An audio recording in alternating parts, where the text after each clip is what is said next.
द्वापर युगातील एक गोष्ट आहे. एकलव्य हा भिल्ल जातीचा एक मुलगा होता. एकदा तो धनुर्विद्या शिकण्याच्या उद्देशाने कौरव पांडवांचे गुरु श्री द्रोणाचार्यांकडे गेला. पण द्रोणाचार्य म्हणाले की ते राजकुमारांपेक्षा इतर कोणालाही धनुर्विद्या शिकवू शकत नाहीत. एकलव्याने मनोमन द्रोणाचार्यांना आपले गुरु मानले होते.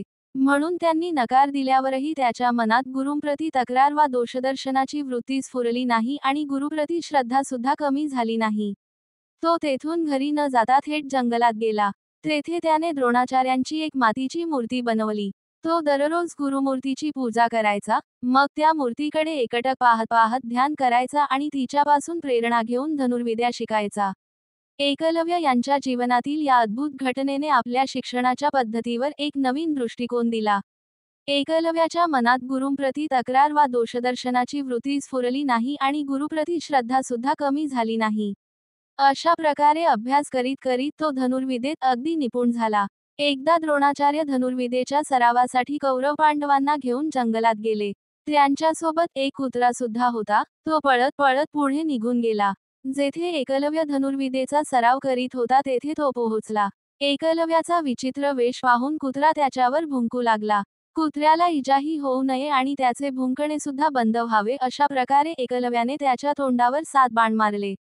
कुत्रा या अवस्थेत द्रोणाचार्यांकडे आला तेव्हा त्याची ही दशा पाहून अर्जुन विचार करू लागला की कुत्र्याच्या तोंडावर इजा होऊ नये अशा प्रकारे बाण मारण्याची विद्या तर मला सुद्धा ठाऊक नाही.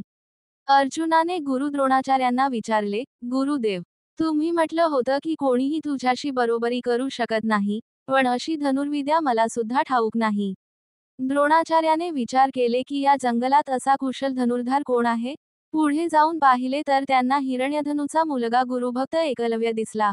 द्रोणाचार्यांनी विचारले, वत्स, तू कुठून विद्या घेतलीस? एकलव्य, गुरुजी, आपणांच्या कृपेने मला शिकविलं आहे. द्रोणाचार्यांनी तर अर्जुनाला सांगितलं होतं की त्याच्याशी समान धनुर्धर कोणताही नाही. पण एकलव्य तर अर्जुनाच्या नंतर जाऊन दिसला. एकलव्याला द्रोणाचार्य म्हणाले, माझी मूर्ती बघून तू धनुर्विद्या शिकलास, पण गुरुदक्षिणा काय? एकलव्य म्हणाला, गुरुदेव, आपण जे मागतो ते मला द्यावं. द्रोणाचार्य म्हणाले, तुमच्या उजव्या हाताचा अंगठा.